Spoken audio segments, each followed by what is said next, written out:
Welcome to Real Estate Investing for Professional Men and Women, the podcast that guides professionals to financial prosperity. Join our community and let's start building your wealth. Here's your host, Gary Wilson. Hello, everyone. This is Gary Wilson, and welcome to this week's edition of Real Estate Investing for Professional Men and Women, the podcast for you. Chances are, if you're listening, you're already in the game. You've got a business, you're a chiropractor, you're a dentist, or you're a professional in your field. You're a teacher, fireman, engineer, military. Those are the folks that generally are attracted to this, and welcome aboard if you fit that category. And more importantly, if you own your own business or want to, this is the place to be because we do invest in real estate. But remember this, holding a bunch of real estate investments actually is not the end game.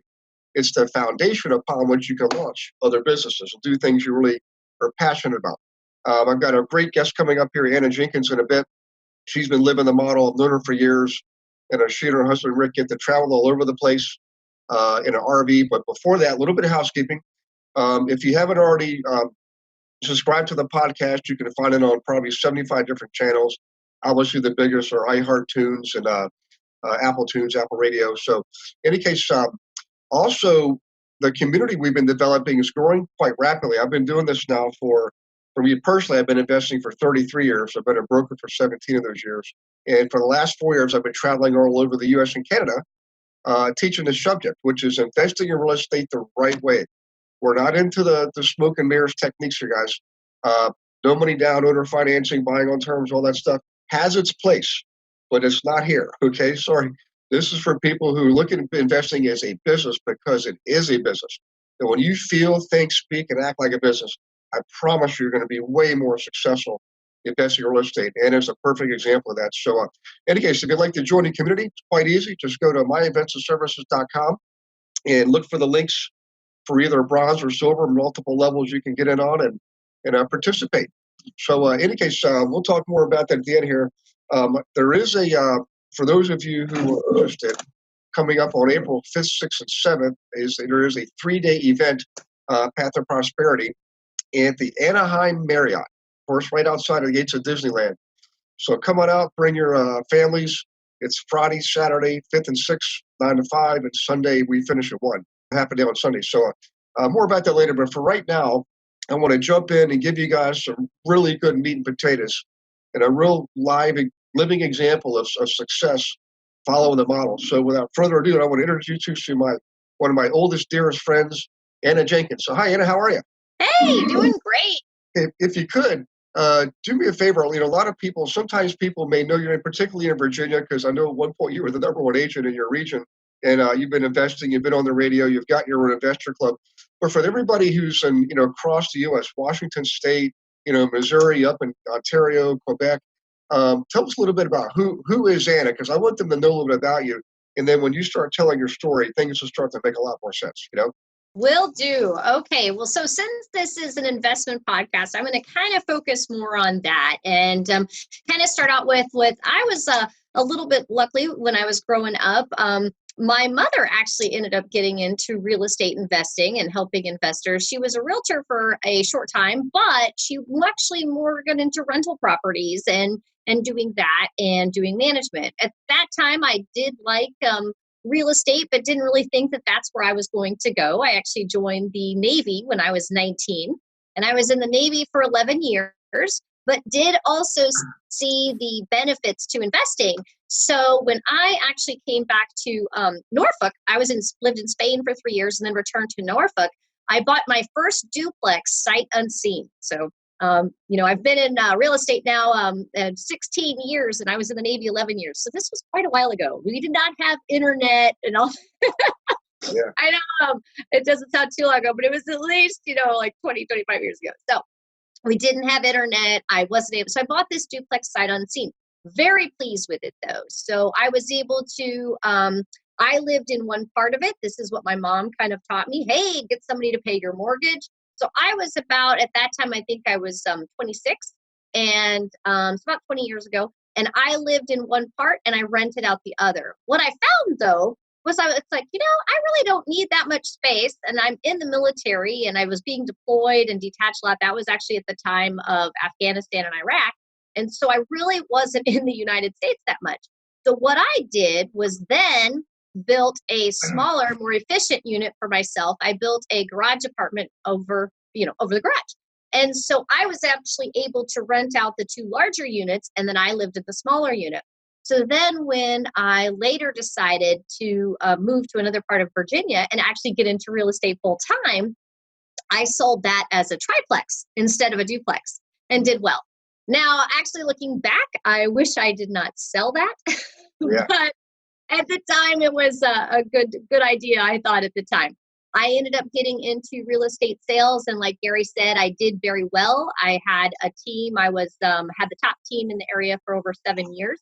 Also, went into being a team leader. At the time, I worked for Keller Williams, so I would manage an office for a year, and preferred to be back in the game. And so I got my team going again.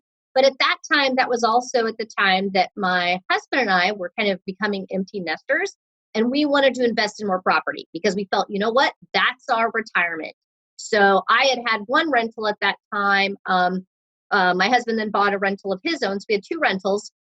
And then we decided that we made this goal that over 10 years, we were going to own 20 properties.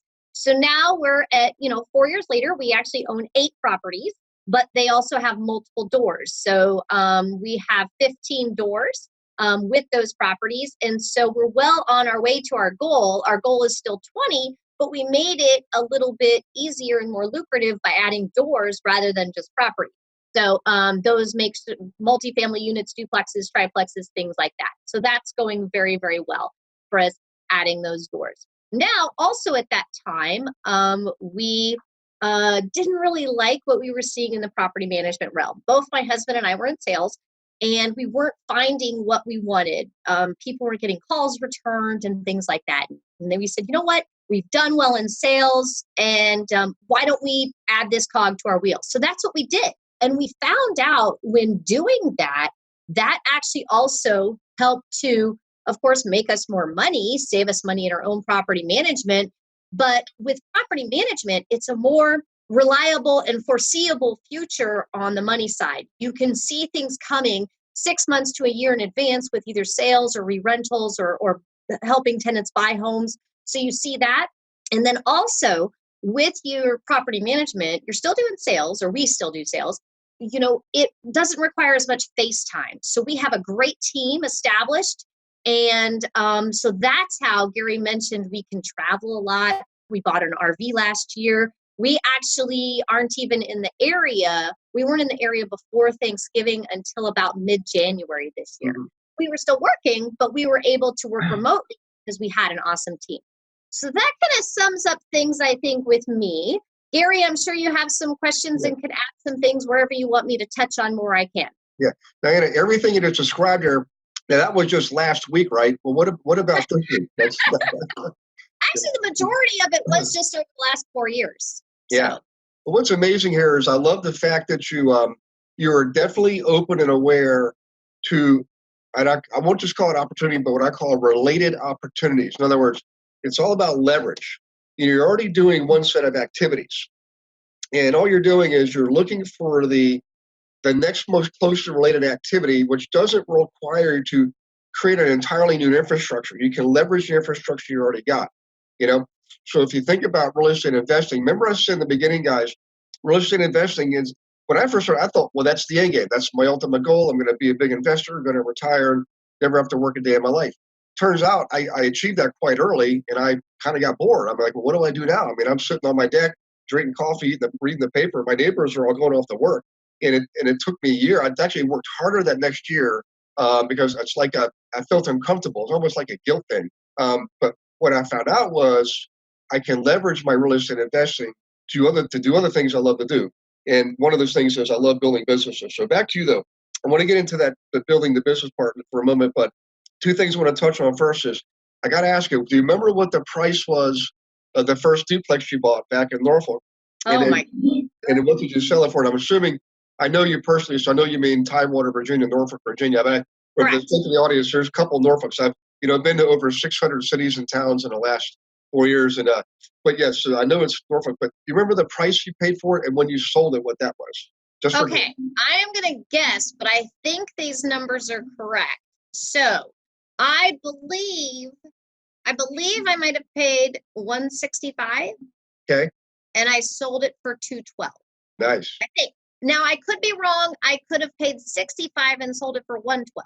But for some reason, the 65 and 12 are in there. And like I said, this was 20 years ago. So it could have actually, it's probably the 65 and 112. Yeah. That's probably more likely. Yeah, you're probably right. Now, what's interesting, and I'm gonna go with the 65 too, because I used to live there too. I went to school there. But here's what's interesting. People are asking, well, that's yesterday's prices. You can't do that today. But Anna, let me ask you: have you discovered the same thing I did, which is everything's relative? Price and time. Everything's relative. Like people that look at these prices now. I mean, my first house I bought in Virginia Beach, Virginia.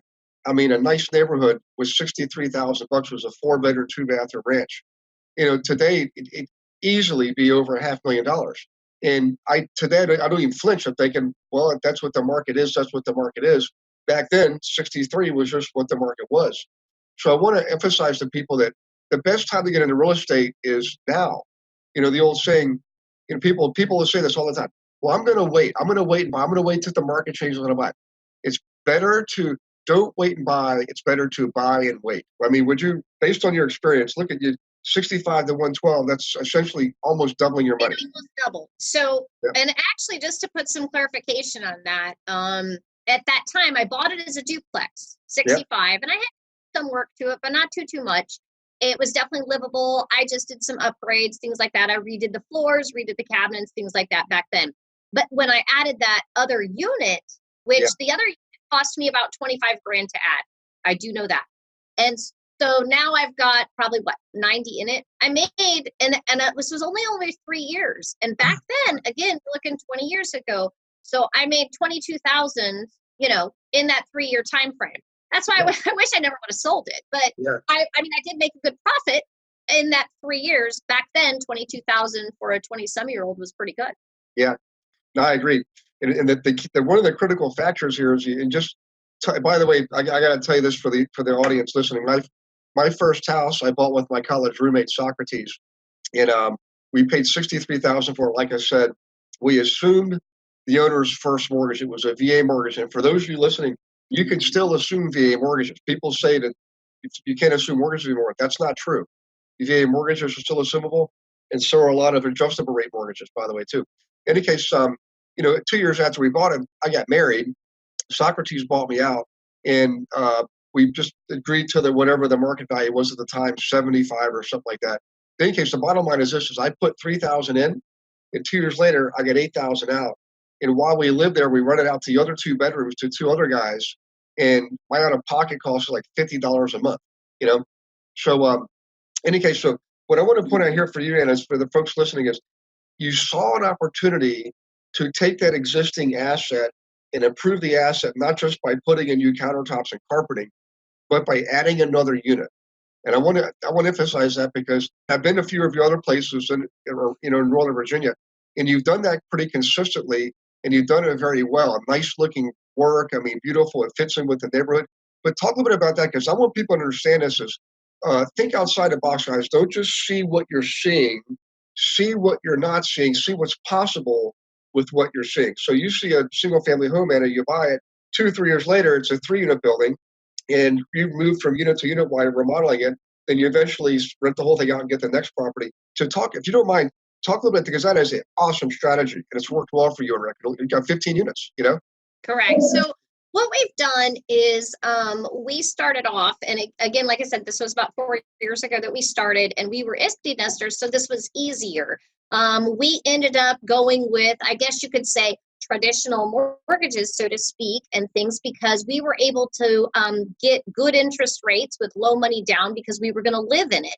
So like Gary said, we would live in it. And actually the first one we did was we bought it with existing 3 units in it. It was a short sale. It had mold in the basement and everything, and it was god awful, but it wasn't horrible, right? And the upstairs was completely livable. So we lived in the upstairs while we finished and remodeled and fixed the basement that had 2 separate units in it already. So that one ended up becoming a 3-unit.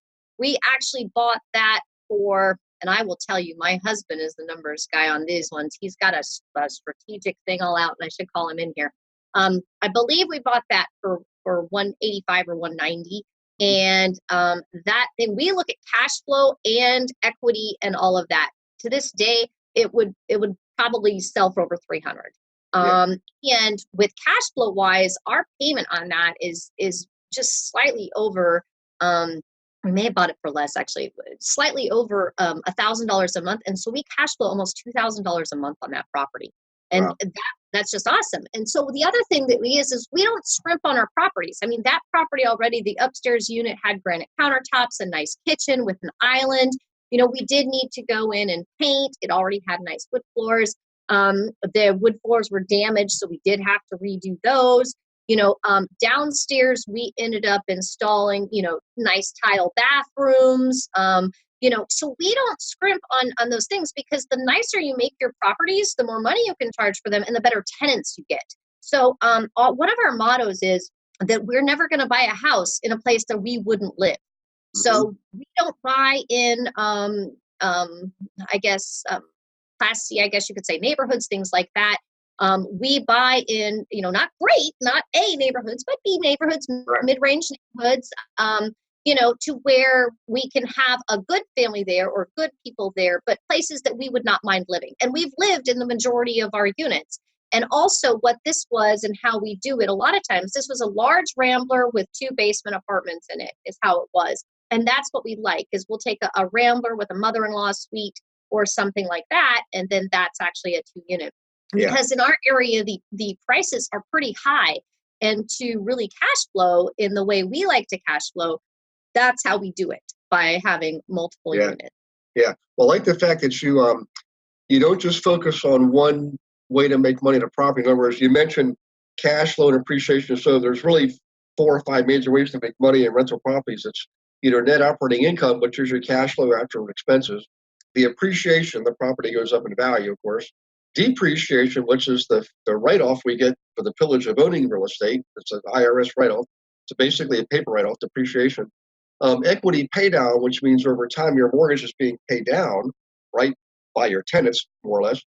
And at the end of the day, you can still have other strategies, extra strategies. You can maybe depreciate it down. You can refinance the whole thing. Maybe you could convert it into a REIT, R-E-I-T, real estate investment trust. Maybe you can, your self-directed IRA can buy it from you. There's all kinds of things you can do. But essentially, or you can just sell it, but there's multiple ways to make money in investment real estate. And if you buy the right property, I like the fact that you buy decent properties, because I learned years ago, and I used to buy, not like war zone type properties, but they were on the like low end of C. And over time, when I had better properties, the better properties always did better financially, income and appreciation over time. I'm just going to do that, And boy, life got a lot easier. I had less gray hair, So, I've heard some of your horror stories, and they're pretty scary. oh my gosh, yeah. Oh boy, I had some real doozies, It's a real property management is a real study in human relations, Yeah. So let's talk about this for a bit. I know, by the way, we used to term rambler, for everybody listening, that's the same thing as a ranch or a rancher, depending on where in U.S. or Canada you are. But most of your investing, you're from a different part of the country. You grew up out in the Midwest. You're living in Virginia now. But in your travels, let's talk a little bit about the where. So I know you and Rick have just taken this past fall an awesome trip all the way up the East Coast, way up to the hitherlands of northeastern Canada. But in your travels, do you ever find yourself looking to see what's out there, property-wise, investment-wise? You ever do that? Kidding me? Yeah. All the time. So I'm glad because I do the same. But tell us a little bit about it, because people, I tell you, I travel all over, and people I hear all the time, well, that might not work here, or it's different here, and I'm like, it's different everywhere, but the fundamentals are all the same, But look, expand on that a little bit, if you couldn't mind, if you don't mind.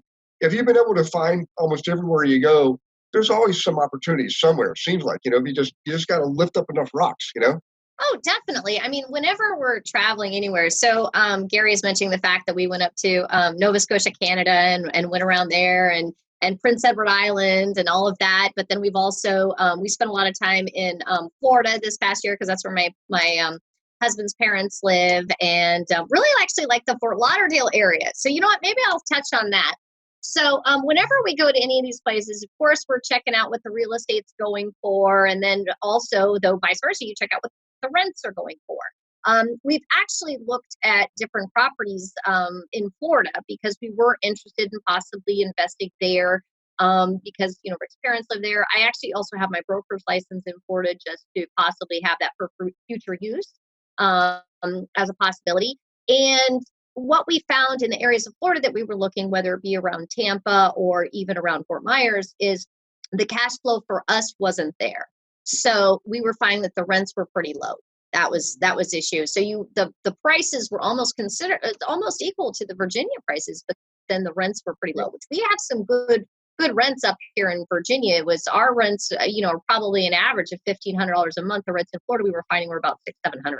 So it just wasn't going to cash flow like we like, but I will say we don't have a lot of multifamily units up here, in our specific area. Richmond has some, up towards DC, things like that. But in our specific area, we don't have a lot of set multifamily units. That's why we do the houses with basements things.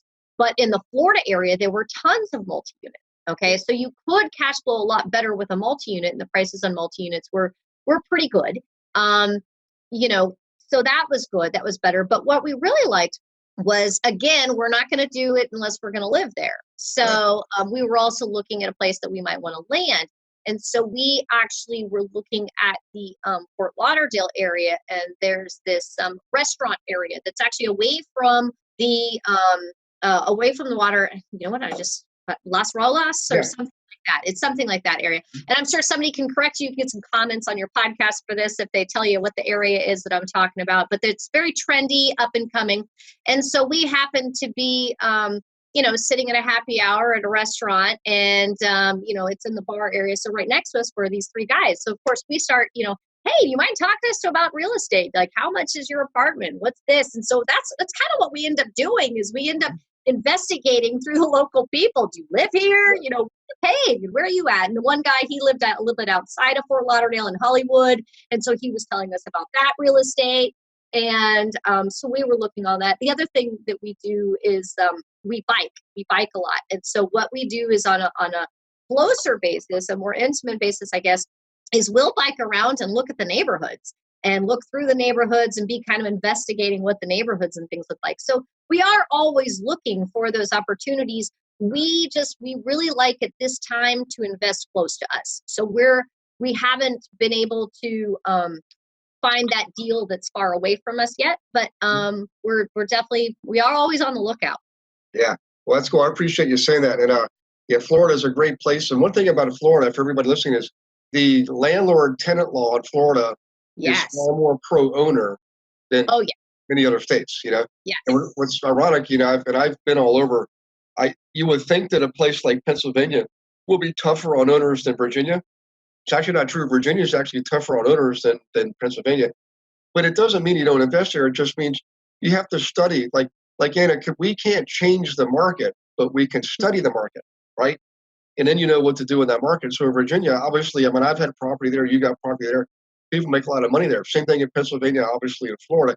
So everything you've got to always study the market and you learn the fundamentals. Remember, success is three things: education, plus information, plus action. So get the right education, guys. Don't go through life without it. You'll be making mistakes and missing opportunities. And the cool thing about a right education is it shows you how to get and use the right information.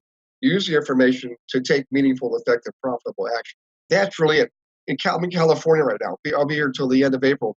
And a lot of people who are not in California say, well, you can't invest here. It's too expensive. I'm like, well, guess what? In West Hollywood, 82% of the people rent. That means 82% of the residential units are owned by investors. And I know people that invest, they'll buy a property in, I have some friends that just bought a 24-unit building, right? $2.7 million. They get ready to sell it this month for almost $5 million. And they just bought it last year. And they fixed it up, raised the rents, and you just look for what the market's doing and dive in, guys. And for those of you who are like dentists, for example, Actually, I'll just tell you this, and over the years, I've trained all people from all walks of life. I've had people who are ministers come through the training programs.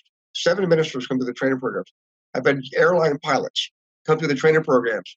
I had a dentist come through the training program one time, and they all get their license, the realtor's license. I know you might think, well, why would I get my license? I'm a dentist. Well, you might get to the point you're 65 years old and you're afraid of being stuck in the chair till you're 85, and you get your license, and you can, if you're going to invest, at a minimum, keep your own commissions and help your other dentist friends invest too. Get that business and hire a recent college graduate to take your dental appointments. I don't know. I'm just telling you, there's a world of possibilities, but don't feel like you're stuck behind a chair. There are people who can lead by example, like Anna, like me, to show you how you can leverage what you've already got. If you have your own practice, if you have your own business, you've already got the basic fundamental skills to operate a successful real estate investing empire, to invest in real estate, even if it's just a duplex or a flip. But in any case, Anna, what I want to do now is I really appreciate you sharing all this information so people can see how you've invested, what you've done, how you've done it, where you've done it. They also see how you built brokerage and property management businesses on top of what you're already doing, which is the real estate business. But as far as timing, I know for me, I started, my first house was January of 1986. I can't believe it's been 33 years. And think about it, at that time, interest rates were still sky high. The Tax Reform Act of 86 was just getting ready to come out from Congress, which changed the landscape of investing for particularly doctors, for example. But it didn't, we still invested. And then, prices were through the roof up through the 90s and early, we still invested. So as far as timing goes, do you find it no matter what time frame it is, you're still in the game looking for deals? It's not like you start and stop because of what the economy is doing. We just want to know what the economy is doing. I mean, does that make sense, or what's your take on that as far as the timing? Right, exactly. I think in any market you can buy properties and you can find deals. The thing is, and I got into real estate when it was like crazy. You stick a sign in the yard, or don't even stick a sign in the yard, and the house was already sold. And so that, people were kind of speculating at that time. They would put a contract on a new home, and 6 months later, by the time the home was built, they could then sell it and then they could make money. And they actually never even really owned the home. So that was something you could do then. But you know what? As the market changes and as life shifts and as the economy shifts, we just have to change with it. And there's always deals to be had, and there's always different things out there. Like for instance, Rick and I have been really into holding properties, but it's likely that, we had a property last year that went very, very well that needed almost a complete rehab. And we were able to get it finished in a month and a half and rent it. And so that opened up our mind, and at that time, if we were to put that house on the market, we could have made 75 grand. And so that opened up our eyes, like, well, maybe we need to start flipping, maybe we need to start flipping these properties too, keep some to hold, but then also to flip. And so there are different ways that you can invest out there. And so that's something that we may end up doing this year. And it's kind of on the drawing board that we might look for a house to flip. The thing with that's very, very, very, very important is you've got to have the right contractors in place ready to go to get it done, because you just don't want the holding cost with those flips.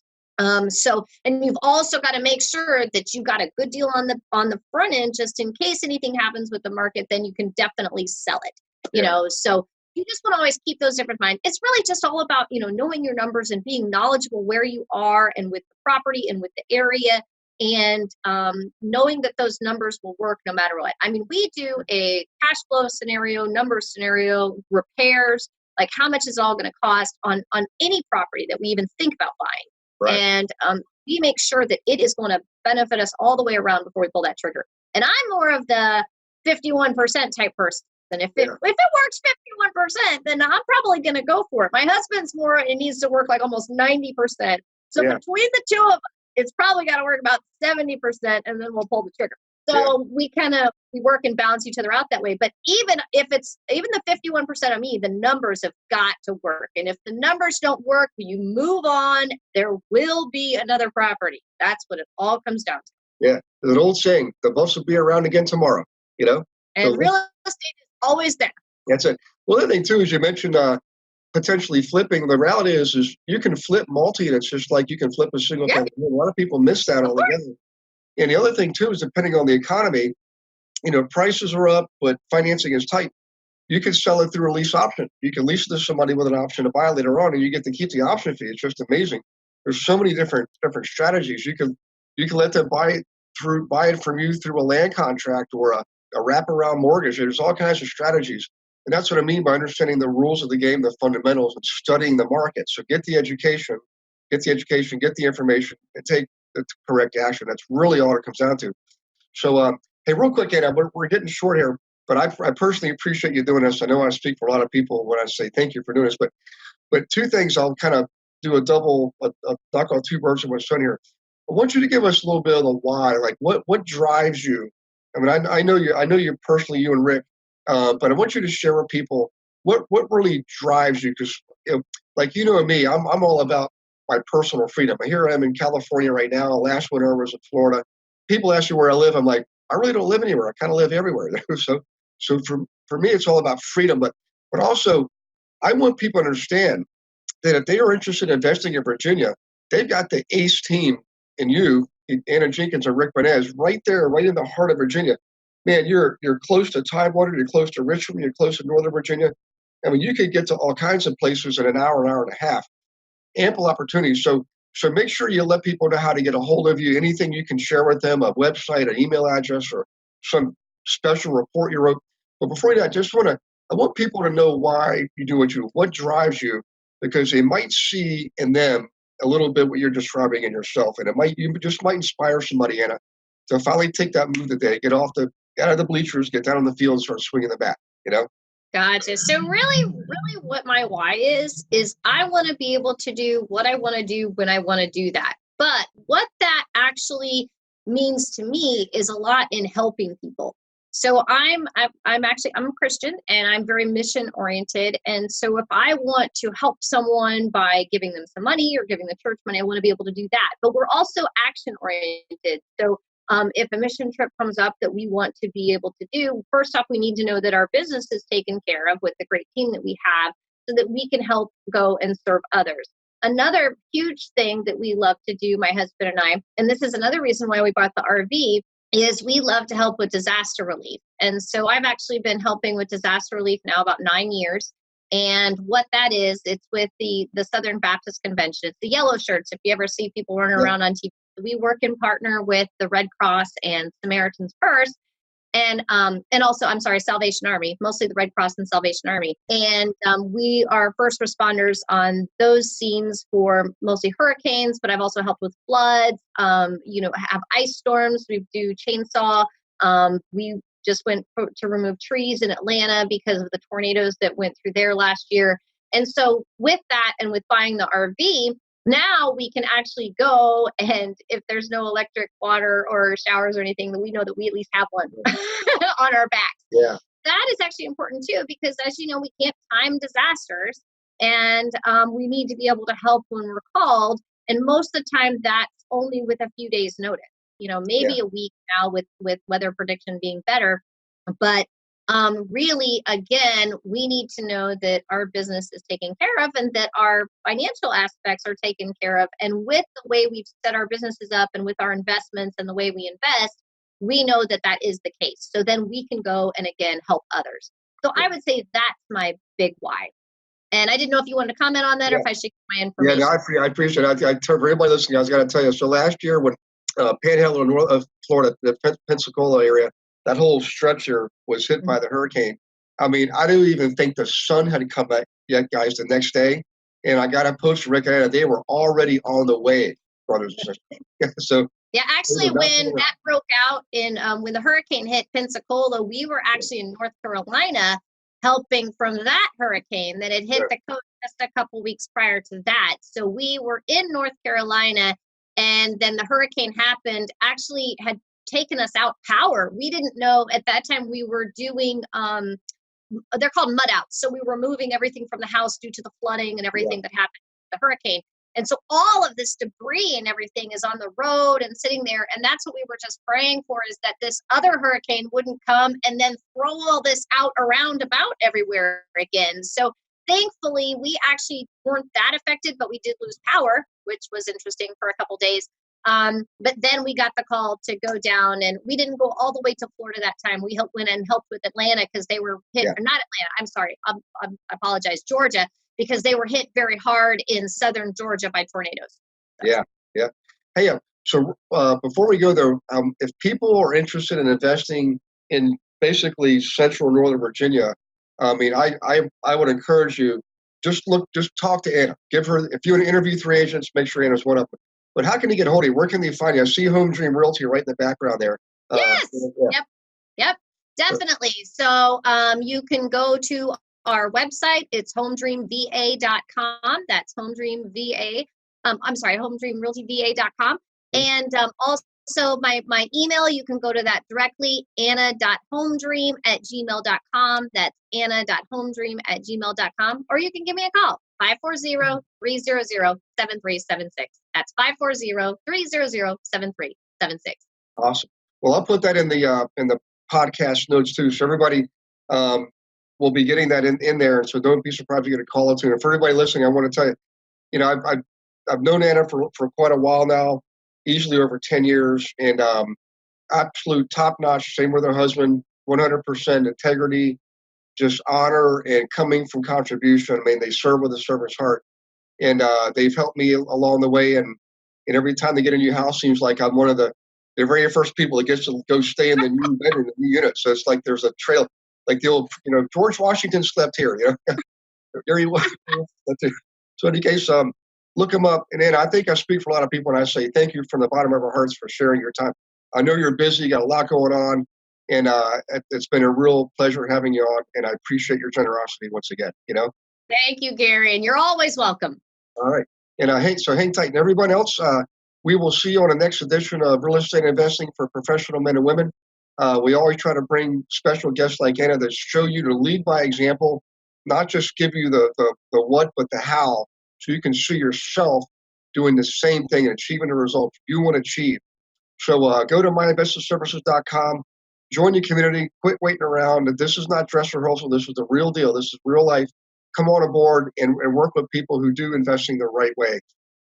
Subscribe to the podcast, all kinds of channels, iHeartTunes and Apple iTunes. We'd love to see you. And if you have any suggestions, send them to me. We're glad to take them into account. So, and also hope to see you on April 5th, 6th, and 7th in Anaheim at the Anaheim Marriott for a 3-day event, Path to Prosperity. This is a learning, educational event. Come prepared. You will not be the same person when you leave that you were when you got there. Just look for the link right there in the podcast notes and you'll be able to participate. Okay, guys, we will see you on the next edition. Thanks for listening to this episode of Real Estate Investing for Professional Men and Women. Be sure to go to myinvestmentservices.com to join our community and start building wealth today.